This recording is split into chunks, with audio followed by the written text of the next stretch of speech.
Hello students, मैं BP Singh आज आपको बीएससी फोर्थ सेम मैथमेटिक्स का सिलेबस लेके आया हूँ। काफ़ी बच्चों ने मुझसे कहा था कि सिलेबस बताइए क्या है, तो आज मैं सिलेबस लेके आया हूँ। सिलेबस थोड़ा बड़ा है क्योंकि इसमें दो बुक हैं, डिफरेंशियल इक्वेशन और मैकेनिक्स की।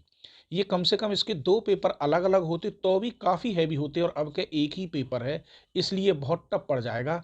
तो प्लीज़ आप कॉलेज में क्लास ज़रूर करें। अगर क्लास से वंचित हो जाते हैं तो आप अपना जहाँ भी ट्यूशन लगाएं वहाँ ट्यूशन ज़रूर लगा लें, क्योंकि सिलेबस थोड़ा हैवी है। ठीक है? क्योंकि कॉलेज में भी ये लगभग सिलेबस कंप्लीट नहीं हो पाएगा, क्योंकि वहाँ छुट्टियाँ ज़्यादा होती हैं इस वजह से। तो आपको ट्यूशन लगाना एक मजबूरी है अगर आपको मैथमेटिक्स में अच्छे नंबर लाने हैं। तो चलिए अब मैं आपको बताता हूँ पहले डिफरेंशियल इक्वेशन का सिलेबस। तो डिफरेंशियल इक्वेशन में पहली यूनिट में आपके ये 3 चैप्टर आते हैं। पहला चैप्टर है simulation differential equation with constant coefficient. इसमें तो केवल 2 या 3 एक्सरसाइज हैं। फिर है linear differential equation of second order, method of variation parameter. ये linear differential equation first order की हम आपको पहले ही थर्ड सेम में पढ़ा चुके हैं।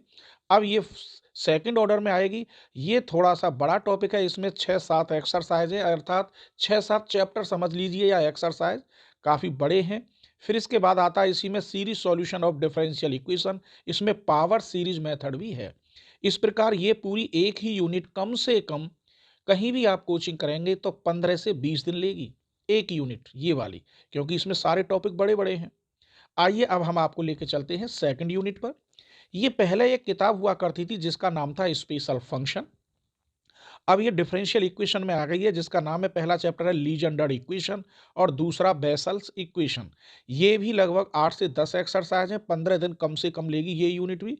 ये नहीं है कि एक ही चैप्टर हो, इसमें कई कई एक्सरसाइज मिलती है, बड़े बड़े आर्टिकल है, इंपॉर्टेंट टॉपिक है, बहुत अच्छा और अच्छी समझ में आएगा अगर आप क्लास करेंगे या कहीं कोचिंग करेंगे। फिर तीसरी यूनिट है ये पार्शियल डिफरेंशियल इक्वेशन। इस यूनिट में ये आपको दिख रहा होगा एक है, लेकिन यहाँ में कम से कम 15 एक्सरसाइज होती हैं, 10 से 15 एक्सरसाइज हैं। तो इसलिए ये टॉपिक भी काफ़ी बड़ा है। ये भी यूनिट कम से कम कितनी भी स्पीड ले तो 10 दिन ये यूनिट लेगी। अगला है लीनियर, ये दिखाई नहीं दे रहा हो तो यहाँ ले लीजिए। चलिए अगला यूनिट है, इसमें चौथी unit linear partial differential equation with constant coefficient और इसी के साथ मॉन्गेज मेथड। ये मॉन्गेज मेथड की केवल एक ही एक्सरसाइज है, ये भी कम से कम 3 दिन लेती है, लेकिन इसकी 10 एक्सरसाइज हैं इस चैप्टर की लीनियर पार्शियल डिफरेंशियल इक्वेशन की। इस प्रकार ये 4 यूनिट की आपकी एक बुक बनाई है जिसका नाम है डिफरेंशियल इक्वेशन, या इस बार इसका नाम चेंज होकर आ सकता है एडवांस डिफरेंशियल इक्वेशन, क्योंकि मार्केट में अभी ये बुक नहीं आई है, केवल सिलेबस ही मैं आपको बता रहा हूँ। ठीक है? तो ये अच्छा टॉपिक है, अच्छी किताब है, लेकिन थोड़ी टफ है, तो इसीलिए आपसे रिक्वेस्ट कर रहे हैं कि किसी भी यूट्यूबर के साथ आप न जुड़ें। मैं भले ही कह रहा हूँ कि मेरे साथ जुड़ें, किसी के भी साथ नहीं, क्योंकि यूट्यूब पे केवल इजी क्वेश्चन और सरल क्वेश्चन जो होते हैं वही एक एक दो दो डाले जाते हैं। जो इंपॉर्टेंट आर्टिकल और बड़े क्वेश्चन होते हैं वो नहीं डाले जाते। इसीलिए आप क्लास करें या कहीं ना कहीं ट्यूशन जरूर लगा लें। तो चलिए मैं अब आपको बताता हूँ सेकंड बुक मैकेनिक्स का सिलेबस। 4 यूनिट तो हमने कंप्लीट कर ली। अब आइए अगली यूनिट बताते हैं।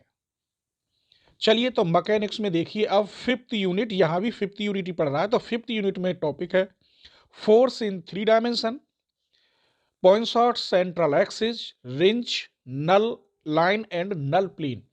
ये काफी बड़ा टॉपिक है, यहाँ में ये अलग अलग चैप्टर हैं जिनके नाम पड़े हुए हैं। तो ये पांचवी यूनिट है आपकी मैकेनिक्स की।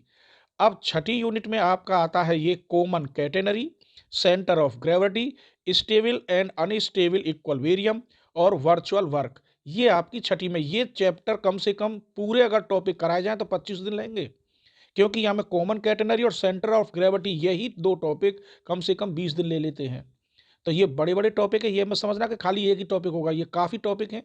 ये तो पूरी किताब हुआ करती थी जिसका नाम था स्टैटिक्स, तो उससे यहाँ ये निकाल के रख दी है।